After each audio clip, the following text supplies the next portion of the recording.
Assalamualaikum warahmatullahi wabarakatuh. Pernahkah kita membayangkan bagaimana rasanya menjadi korban penipuan, dijanjikan pekerjaan, tapi justru dijual seperti barang ke negeri orang? Hari ini, saya akan membawakan sebuah kisah nyata tentang seorang prajurit Kopassus yang diam-diam mempertaruhkan nyawanya demi menyelamatkan puluhan tenaga kerja Indonesia dari jeratan mafia perdagangan manusia di Asia Tenggara. Ini bukan film, bukan juga fiksi. Ini adalah kisah nyata tentang keberanian, pengkhianatan, dan harapan. Inilah cerita seorang Kopassus selamatkan puluhan TKI yang akan dijual ke Kamboja. Selamat nyimak.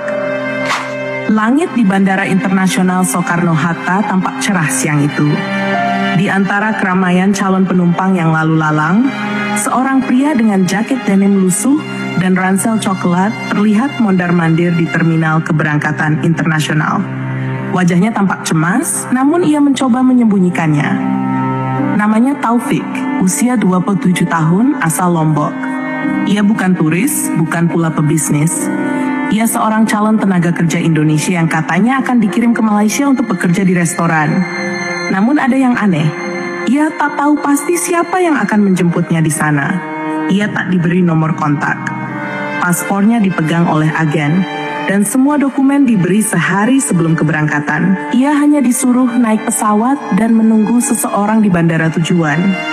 Tenang saja, semua aman, kata agen itu waktu mereka bertemu di hotel kecil di daerah Tangerang. Taufik bukan satu-satunya. Di ruangan tunggu keberangkatan yang sama, ada sekitar 20 orang lainnya. Sebagian besar perempuan, ada juga 2 anak remaja. Semuanya diam, sesekali saling menatap penuh tanda tanya. Mereka semua dijanjikan pekerjaan legal. Tapi dalam hati kecil mereka ada rasa ragu, sesuatu terasa tidak beres. Sementara itu, di sisi lain Jakarta, di markas Kopassus Cijantung, Mayor Satya sedang menerima laporan intelijen. Seorang perwira khusus yang sudah 14 tahun bertugas di Satuan Anti Teror, Satya dikenal sebagai pribadi pendiam, namun punya insting tajam. Mayor, ini data yang kami terima dari jaringan kita di Malaysia. Ada indikasi pengiriman TKI ilegal dalam jumlah besar. Mereka akan diberangkatkan lewat Soekarno-Hatta dan transit di Kamboja terlebih dahulu, kata Leta Yuda, salah satu tim intel. Satya menatap lembaran laporan. Kenapa harus transit ke Kamboja? Biasanya langsung ke Malaysia. Itu dia, Pak. Dugaan kita, mereka bukan dikirim ke Malaysia, tapi dijual ke jaringan eksploitasi di Kamboja. Beberapa yang lolos lapor lewat KBRI di Phnom Penh. Satya diam sejenak. Ia tahu kasus semacam ini bukan hal baru. Tapi yang membuatnya geram adalah korban-korbannya adalah rakyat kecil. Orang-orang desa yang bahkan tak tahu bahwa mereka sedang dikirim ke neraka. Berapa orang dalam satu gelombang? Tanya Satya. Yang terpantau hari ini ada sekitar 25 orang. Berangkat siang ini. Penerbangan ke Phnom Penh. Siapkan satu tim. Kita bergerak ke bandara sekarang. Pukul 12.15 siang. Di gate keberangkatan menuju Phnom Penh, sekelompok calon TKI sudah mulai antre. Agen mereka, seorang pria berkacamata hitam dan berbadan besar, berdiri di dekat pojok, memperhatikan mereka dengan tatapan tajam. Ia sesekali mengangkat telepon, berbicara dengan nada cepat dalam bahasa asing yang tak dimengerti siapapun di sekitarnya. Satya, mengenakan pakaian sipil, berjalan cepat menyusuri lorong terminal bersama 2 orang dari timnya. Ia berpura-pura menjadi penumpang biasa, menyandang tas selem dan topi hitam.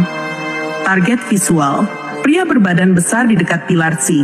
Kita curigai dia sebagai pengendali. Bisik Satya di radio kecil yang disematkan di kerah bajunya. Copy, Mayor, jawab salah satu tim di ujung lain terminal. Satya mendekat perlahan, lalu duduk tak jauh dari kerumunan calon TKI. Ia mengamati. Ada yang terlihat kebingungan. Beberapa wanita muda bahkan tampak menahan tangis. Salah satu dari mereka menggenggam erat sepotong kertas bertuliskan alamat di Malaysia, yang kemudian oleh Satya dikenali sebagai alamat fiktif dari laporan sebelumnya. Satya bangkit dan berjalan mendekati seorang perempuan. Mbak, maaf, mau kemana? Perempuan itu kaget. Saya ke Malaysia kerja. Ini mau ke Phnom Penh dulu ya? Iya, kata agen, nanti ada yang jemput. Saya ikut saja, Pak. Paspor kamu pegang siapa? Belum dikasih, katanya nanti di pesawat. Itu cukup untuk Satya. Tanpa membuang waktu, ia mengaktifkan sinyal darurat di radionya. Sekejap saja, tim khusus langsung mengamankan seluruh calon TKI, meminta mereka berkumpul di satu ruangan. Beberapa mulai panik, tapi Satya menenangkan mereka. Kalian tidak salah, kalian korban. Kami dari aparat yang ingin bantu.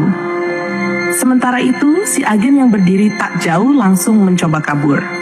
Namun langkahnya terhenti ketika dua anggota tim Satya menyergapnya dari dua sisi. Di ruang khusus bandara, para calon TKI diberikan makanan dan air minum. Mereka mulai tenang setelah tahu mereka tidak akan ditangkap. Ternyata, banyak dari mereka yang sudah curiga sejak awal, tapi tidak berani mundur karena terlanjur bayar mahal. Mereka dijanjikan kerja dengan gaji besar. Nyatanya, mereka hampir saja dijual ke sindikat besar perdagangan manusia di Kamboja. Satya berbicara langsung dengan Taufik dan beberapa lainnya. Kami akan pastikan kalian dibantu sampai pulang ke rumah masing-masing. Kalian akan dibawa ke tempat aman, di bawah perlindungan negara. Taufik meneteskan air mata. Saya kira sudah nggak ada harapan, Pak. Saya takut mati di negeri orang. Satya menepuk bahunya. Negara ini tidak akan biarkan kalian jadi korban. Selama kami masih di sini, tidak ada satupun yang akan dijual seperti barang. Beberapa jam kemudian, penangkapan besar dilakukan terhadap jaringan perekrut. Lewat pelacakan dari ponsel si agen, terbongkar jaringan yang lebih luas, melibatkan beberapa oknum yang menyamar sebagai agen penyalur resmi. Satya kembali ke markas malam itu dengan perasaan lega, tapi juga masih penuh kegelisahan. Ia tahu ini baru awal. Sindikat semacam ini tak pernah hanya berhenti di satu titik. Di dalam ruang kerjanya, Satya duduk termenung. Ia menatap layar laptop yang menampilkan data puluhan korban sebelumnya yang belum ditemukan. Sebagian besar hilang kontak setelah sampai di Kamboja. Besok pagi, gumamnya, saya harus ke Kamboja sendiri. Karena untuk menghentikan rantai ini, Satya tahu ia tak bisa hanya menangkap ekor. Ia harus pergi ke kepala. Pagi masih gelap ketika Mayor Satya berdiri di landasan Bandara Halim Perdana Kusuma. Ia mengenakan pakaian sipil, jaket hitam, dan membawa tas ransel kecil. Tak ada seragam militer, tak ada lambang kehormatan. Kali ini, ia bukan datang sebagai tentara, tapi sebagai warga negara biasa yang membawa tekad besar. Misi ini rahasia, tidak boleh ada kegaduhan. Kita bergerak seperti bayangan, kata Satya pelan kepada dua orang anggota Intel yang ikut dalam perjalanan itu. Mereka akan menyamar sebagai pengusaha ekspor-impor. Penerbangan menuju Phnom Penh hanya beberapa jam, tapi Satya tahu misi yang akan ia jalani bisa membuatnya tak kembali sama sekali. Bukan karena musuh yang jelas, tapi karena ia akan melawan kekuatan gelap yang bergerak dalam bayang-bayang diplomasi, uang, dan jaringan gelap lintas negara. Sesampainya di Phnom Penh, mereka tidak langsung menuju KBRI. Satya memilih jalan memutar, menuju apartemen kecil yang sudah disewa oleh salah satu jaringan Intel dari Indonesia beberapa bulan sebelumnya. Di sanalah ia bertemu dengan Raka, agen lokal yang sudah mengumpulkan informasi selama berbulan-bulan. Pak Satya, ucap Raka sambil menjabat tangan. Kami sudah tahu lokasi gudang yang mereka pakai sebagai penampungan. Gudang? Ya, mereka tidak menyebutnya begitu. Mereka sebut rumah transit. Tapi kondisinya lebih mirip kandang. Tidak ada ventilasi, tidur di lantai, dijaga preman bersenjata, ujar Raka sambil menunjukkan foto hasil drone mini. Dalam gambar itu tampak sebuah bangunan tua 2 lantai di pinggiran kota, dikelilingi pagar seng tinggi. Di bagian atas, jeruji besi menutup jendela. Beberapa wajah muda terlihat mengintip dari balik jeruji. Wajah-wajah yang lelah, penuh ketakutan. Korban yang kita curigai lebih dari 50 orang, sebagian besar dari Indonesia. Sisanya dari Vietnam dan Myanmar, jelas Raka. Satya mengepalkan tangan. Malam ini kita masuk. Malam pun tiba. Phnom Penh menyala oleh lampu jalan yang temaram. Di dalam mobil van kecil, Satya dan tim mempersiapkan perlengkapan, kamera mini, senjata tersembunyi, pelacak GPS. Mereka bergerak cepat menuju lokasi yang disebut rumah transit. Satya dan 2 orang lainnya memanjat tembok belakang dengan tali senyap. Di dalam, mereka mendengar suara tangis pelan. Bau lembab menyengat. Sesekali suara preman penjaga terdengar keras, menghardik dalam bahasa lokal.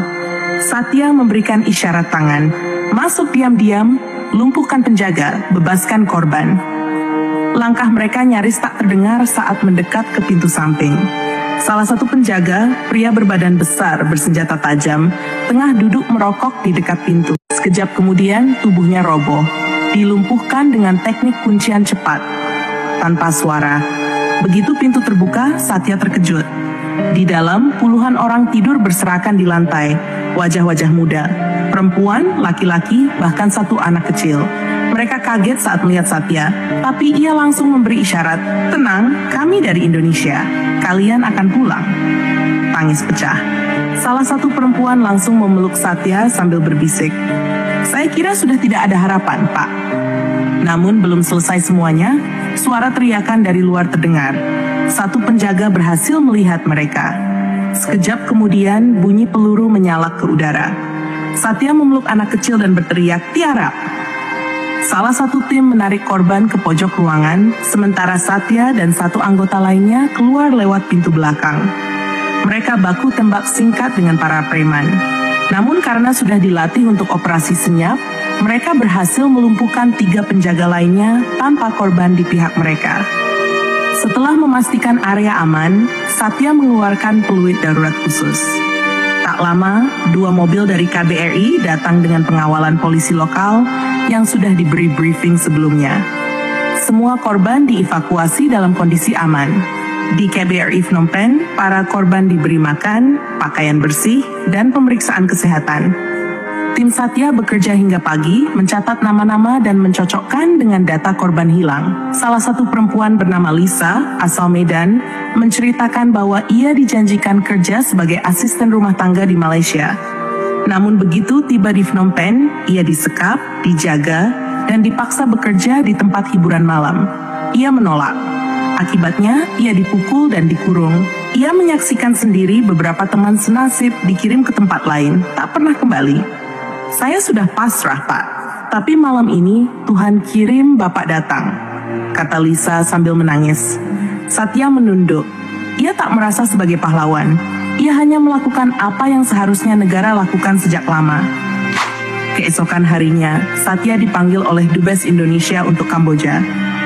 "Mayor Satya, kami ucapkan terima kasih atas keberanian dan ketepatan Anda dan tim," kata Dubes itu di ruang kerjanya. "Tapi kami dapat tekanan. Ini jaringan internasional. Ada oknum yang tidak senang operasi ini sukses." Satya mengangguk. "Saya paham, Pak, tapi kita tidak bisa diam." Dubes menatapnya dalam. "Apa langkah selanjutnya?" Satya mengeluarkan sebuah flash disk. Di sini ada data semua kontak, rekening bank, dan titik pengiriman lain. "Kita temukan pusat operasi mereka. Jika Bapak izinkan, saya akan lanjutkan ke Thailand."